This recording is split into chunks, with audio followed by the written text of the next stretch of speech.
काटोल पोलिसांची मोठी कारवाई। खुटांबा येथे जुगाराच्या अड्ड्यावर धाड टाकून 12 आरोपींना अटक। काटोल पोलीस ठाण्याच्या हद्दीतील मौजा खुटांबा येथे बेकायदेशीरपणे सुरू असलेल्या 52 दाम्पत्यांच्या जुगारांवर पोलिसांनी धाड टाकून मोठी कारवाई केली आहे।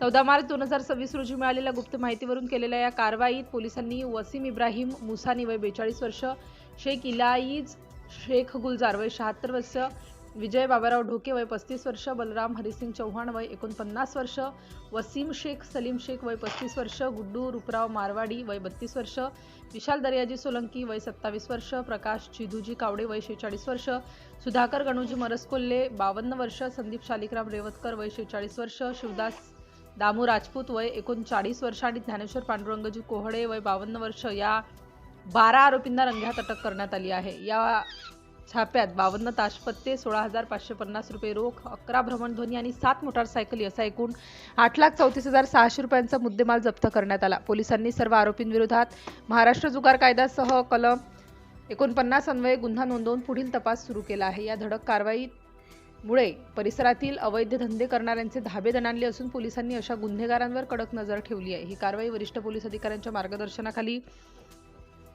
पोलीस पथकाने यशस्वीरित्या पूर्ण केली आहे। सिटी इंडिया न्यूजसाठी विशेष प्रतिनिधी चंदू मडावी।